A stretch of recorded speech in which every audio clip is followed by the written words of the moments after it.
This drum fill.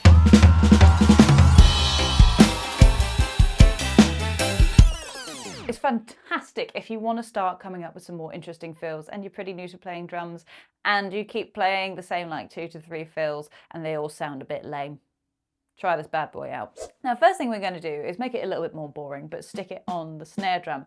This means we can sort out the sticking pattern and the timing because it's vital that you get both perfect. Aiming for the middle of the drum, you're going to play right, right, left and call it, count out loud, 1 and You can even practice this on your lap if you don't have drums to hand. So, right, right, left, or 1 and So we've got a long note and then 2 short notes. And if you're wondering why the sticking has to be this way, it's because I say so, and just trust me. So we're going to repeat that rhythm 3 times in a row, making sure that we count correctly while we do it. So you will get this. First of all, I'll tell you the sticking. So you'll get right, right, left, right, right, left, right, right, left. Now, doing that over and over, it's very easy to get lost, which is exactly why we count. So you'll call it 1 and 2 and 3 and Now, normally in music we have 4 beats in a bar. Not always the case, but in most cases, especially when you're starting out, we're dealing with 4. So with that last beat, we're going to do something slightly different. We're going to play 4E and. That means nothing. What you need to know is that it's right, left, right. So you will get altogether right, right, left, right, right, left, right, right, left, right, left, right. And we have a little tiny gap at the end as well, a little bit of breathing room. With the correct count, it will be like this. Keep it on the snare drum for now. 1 and 2 and 3 and 4E and.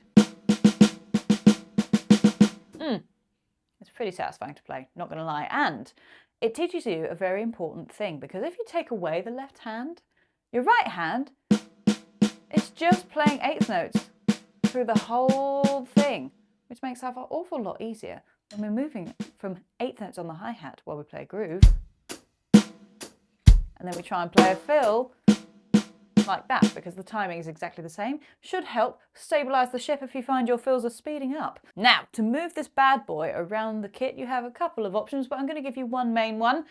When we get to a number, and this is where counting helps a lot, it's going to land on a right hand every single time, and we're going to move just that right to any tom you like. You can start with just 1 if you want to get comfortable with it. So you get 1 and 2 and 3 and 4E and. Pretty cool fill.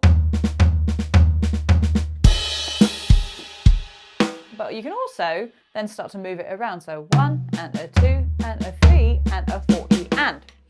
For example, you don't necessarily have to move on to a tom, but you start to have a bit more creative freedom. Now, it's very easy for a fill like this to just turn into another one that you play over and over and over again and then get bored and don't know how to break out of it. So, how do you start improvising instead of just regurgitating someone else's fill? If you want to come up with some more interesting drum fills, but also keep them in time, which is a huge barrier for people, then I have great news. I've just come up with a 28-day bootcamp called Fill with Freedom, and that's exactly what you will achieve in 28 days. So if you want more information about that, just follow the link that is in our bio.